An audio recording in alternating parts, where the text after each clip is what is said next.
Welcome to Discovering Joy with Roy. I'm Roy Lawson, and I'm glad you're with me. Today, we're going to tackle a subject I've thought about most of my life. Our scriptures are 2 Corinthians chapter 12, verses 7 through 10, all of Acts 27, and Romans 8:28. I grew up feeling handicapped, and not for the reasons that most of my friends think. Since I laughed so much about being somewhat diminutive of stature, they would immediately name my shortness as my handicap. It kept me out of basketball, for example, and football. They're mistaken. What they don't understand is that we Lawsons think of our height, or lack of it, as an asset, not a liability. No, my problem was asthma. It was as much a psychological as a physical handicap to a boy in my hometown, where it seemed, to me at least, the masculinity was defined by athletic prowess.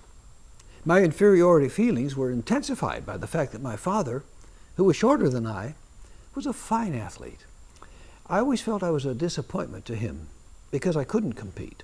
Baseball, football, basketball, even swimming demanded more lung power than I could predictably summon when I needed it. So I turned to music and journalism and drama to compensate. As an adult, I've thanked God I was forced to develop these other disciplines, but in high school, a high school that seemed to idolize its athletes, these seemed to be poor substitutes.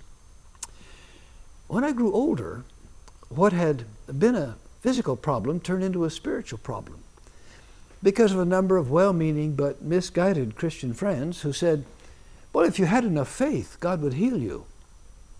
They were wrong, but I didn't know it at the time.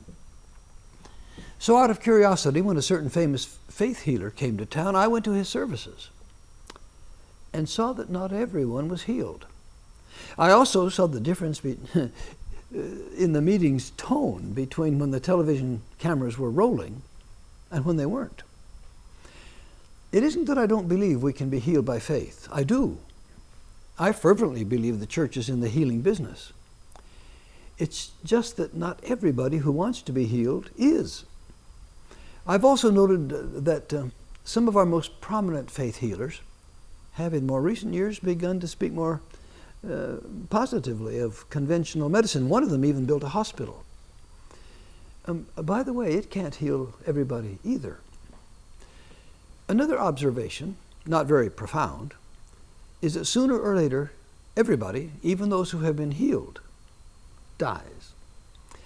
Obviously then, in God's economy, there's a place for death and necessarily for sickness that leads to death. Now this brings me back to my youth. Why wasn't I healed? Didn't I have enough faith? Or did I ask incorrectly? Or could it be that God had another answer for me? God's answer to me was already given to another 2,000 years ago. No other words of Scripture have helped me more in coping with chronic health problems than the one about Paul's thorn in the flesh. I like to couple it with two others, the account of Paul's shipwreck and suffering aboard ship on his way to Rome. That's in Acts 27. And the life principle he formulated because of his chronic problems. And we know that in all things, God works for the good of those who love him, who have been called according to his purpose. The outline of this lesson comes from 2 Corinthians 12, but you will hear overtones of the other passages as we go along. Handicapped. Reading 2 Corinthians 12, 7 through 10 one day, I had to stop as a new thought possessed me. This man, Paul, the great apostle Paul, the one whom some scholars have so admired that they credit him rather than Jesus with founding Christianity, this man whom God used so mightily was handicapped. I know that some interpreters have tried to insist that his thorn wasn't really a physical malady, but something like persecution or temptation. Maybe, but I doubt it. I'm convinced that he refers to a physical impediment. There have been lots of guesses. Epilepsy, perhaps, or chronic ophthalmia eye disease, or a speech impediment or recurring malaria or Malta fever. We don't know. But we do know that Paul suffered enough from it to beg the Lord to remove it. And he didn't. Paul calls it a messenger of Satan. This messenger can become an instrument of God's grace, as can a shipwreck. Remember Acts 27, Romans 8. We've learned enough of the Lord's providence in this series to be certain that God can turn any liability into an asset. I can testify with Paul that God is able to help us accomplish more through our incompleteness than many can who boast of whole bodies and easy sailing. Beethoven comes to mind. One of Western civilization's greatest musicians. He had to struggle mightily in his later years to compose. And it was in this period that he created his greatest music. Instead of giving up, he learned to hear himself compose by clenching a stick in his teeth and holding it against the sounding board of the piano. You can't help sympathizing with this artistic genius who could imagine such sublime music, but he couldn't hear it. Beethoven's biographers have often commented on his deafness and how it enriched his music and his greatness. He reached beyond his isolation to grasp inspirations that had never before been experienced. In other words, he achieved greatness not in spite of, but because of his handicap, his thorn in the flesh. If I were to tell you of all of history's greats who reached their heights in spite of severe handicaps, this whole lesson couldn't contain the list. There's hardly a sound body among them. To select just one field, for example, literature, one rarely meets a healthy writer. John Milton was blind. Alexander Pope was a grotesquely deformed body. John Keats and Emily Bronte were severely afflicted with tuberculosis. Emerson and Tennyson battled chronic infections. Flaubert's thorn was epilepsy, along with psychological and economic and social illnesses without end. Heinrich Heine spoke for all of them. Out of my deepest sorrows, I make my little songs. Another literary giant, Samuel Johnson, he was actually the literary dictator of the 18th century in London, and he was the author of the first important English language dictionary. He battled childhood illnesses that left him half deaf, half blind. He also suffered periodic episodes of mental illness, near insanity. He had to drop out of Oxford University because of his poverty. He married a woman 20 years his senior who died, a bedridden addict. His prodigious labors to produce his literary masterpieces would have exhausted a lesser man. And many times he was cheated out of the money he had earned with his writing. Yet his biographer praises him as a heroic, intensely honest, and articulate pilgrim. So great was his triumph over his problems that Dr. Johnson is still required reading wherever English literature is taken seriously. When I was a student, our teachers still talked about Demosthenes, the great Greek orator. He was a patriot, and he wanted to help his country. He was convinced in that time the most effective way to do so was through speaking. He made up his mind he would become the most effective orator of his time. That was no small goal. You see, Demosthenes stuttered. He didn't let that stop him, though. He devised his own self-improvement program. He placed pebbles from the sea in his mouth, and he shouted against the noise of the waves.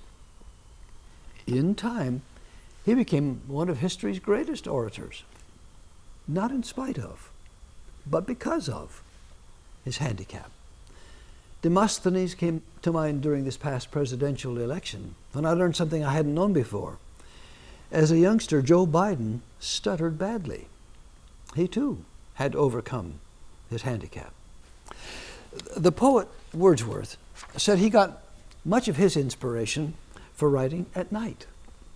And in order not to lose what he received, he taught himself to write in the dark. That's what I've been talking about, writing in the dark, learning to achieve even in the blackness. when times are discouraging, when the pain is most intense. That's when we stand to gain the most from it. What would you name as one of our country's greatest handicaps currently? I think I would name our addiction to comfort. There's no stimulation in comfort, no thorn to goad us on. I heard about a student who made up his mind that he wanted to improve his intellectual life. He began by transforming his room into a study. He moved in a fine overstuffed chair, placed some slippers beside the chair, bought a handsome lounging jacket to keep himself warm as he studied. He put a swivel bookcase near his chair so he could easily reach his books without getting up. With everything in place, he would take off his shoes, put on his slippers and lounging jacket, ease himself into his chair, turn on his light, open his book, and promptly fall asleep. Too comfortable. Ministers will tell you the biggest enemy of church growth and productivity is the church member's dedication to comfort. In most churches, there's no shortage of talent, not even a lack of money. And absolutely, there's no lack of opportunities to serve. Our greatest handicap, though, is how dedicated our members are to their own comfort. They just don't want to be discomforted. And the result is that most ministers have to rely on people who are hurting or have been hurt. They can be counted on because they care. Whenever I've needed someone to show compassion on someone in need, I've never asked myself, now who has the leisure or the money to help? I turn instead to someone who has experienced tragedy or is overcoming a handicap, someone whose heart has been broken. This person isn't too comfortable to care. Many states have turned to lotteries to raise money for education or other purposes. It's long amazed me how otherwise intelligent people throw their money away on the chance to win the lottery. They have better odds of being struck by lightning. I discovered that a member of my family bought a ticket. I've prayed against my children in a way they wouldn't appreciate. Dear Lord, may nobody I love ever win the lottery. Good luck is not what people need. I've never known good luck to build good character. But I've seen many, many people of good character manufacture their own good luck. I can't help wondering how much love and courage there would be in a world in which everybody is lucky. Is it then so terrible to be handicapped? Another reason Paul's experience with his thorn has been so helpful to me is that he didn't get what he prayed for. Earlier in my life, when I was praying for perfect health, I was confused because God did not take away my asthma. Maybe you can understand how comforting it was to read, 3 times I pleaded with the Lord to take it away from me, and God didn't take it away. Lord, I want to be well. Lord, I could do so much more for you if only you would make my body work right. Do you ever pray like this? Did God give you what you wanted? Or did God answer you as God answered Paul? My grace is sufficient for you. My power is made perfect in weakness. The thorn remained in his side. Another instance of disappointment is reported in Acts 27. The ship, this is the ship that the Apostle Paul was on. The ship struck a sandbar and run aground, and the stern was broken to pieces by the pounding of the surf. Paul wasn't strong enough to cast out his physical impediment, nor to call off the storm that wrecked the ship. In both cases, however, God took care of him. It was as if God said to Paul, the grace with which I saved you, the grace by which I called you to ministry, is the grace with which I will sustain you.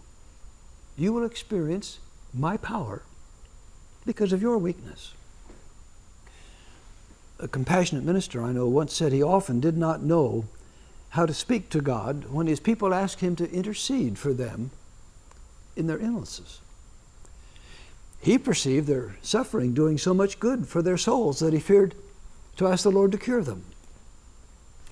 I identify with his dilemma. There's just no proof that good health and good things in life produce good people. But I do know that at least some people are made much better because of their thorn in the flesh. Ralph Barton Perry, in his foreword to Helen Keller's autobiography, chides the reader for thinking of her primarily in terms of what she lacked. It's true. She was blind, totally deaf, couldn't see, couldn't hear. But she could still experience nature, history, society. She could touch and smell and taste her world. The whole range of human emotions was hers, and with her fingers, she could read other people's moods on their faces. She had her mind, and a rich one it was, capable of thinking, comparing, remembering, anticipating, associating, imagining, speculating, and feeling. Of herself, she wrote, "As time went on, my thoughtless optimism was transmuted into that deeper faith that weighs the ugly facts of the world, yet hopes for better things and keeps working for them, even in the face of defeat." How often she must have prayed in her youth to have her thorns removed. Yet think of what she and we would have missed if it had been removed. Her life taught us to probe more deeply. Instead of inquiring, "What have you lost?" we must ask, "What remains? And what are you doing with it?" I've been thinking about how we react when what seems to be either no answer to our prayers or the wrong answer we get. But in this passage, Paul still finds something to boast about. Boast all the more gladly about your weaknesses, so that Christ's power may rest on you. Longtime missionary E. Stanley Jones in India tells of what we can do, that we can do our best work because of, not in spite of, our inadequacies. He writes about it in one of his books. He was speaking on this same subject, he said one day, in China. And in front of him was a badly crippled little lady. She was so deformed she couldn't see over the back of the bench. He prayed for her as he spoke, hoping she would derive some comfort from his words. He was wasting his sympathy. She had something to teach him.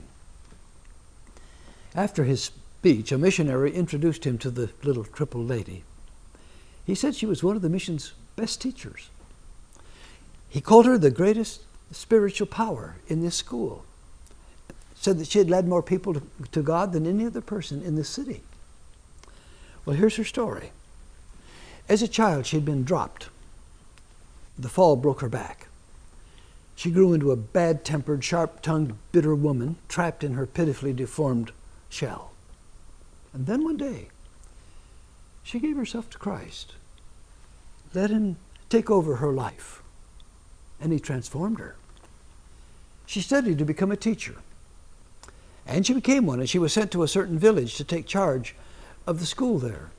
But the villagers almost rioted in protest. They superstitiously thought her crippled body was a bad omen. The mission stood by her, though, and in time the villagers finally relented out of pity. Several years later, the mission transferred her to a larger school elsewhere. This time the villagers nearly rioted again to keep her.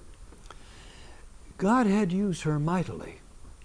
Her bent body became the instrument of God's grace. I suspect when she was young, she often prayed for a better body. God didn't give her one. Instead, God helped her become a beautiful person. She couldn't boast of herself, but she could boast of what Christ was doing through her weakness. Through her weakness, her beauty could shine for the Lord. I hope you haven't misunderstood me in this lesson. I believe in healing, the healing that removes thorns from sides. I believe in miracles, the calm the storms at sea. I've received too many yeses to my own prayers to doubt God's ability to work miracles.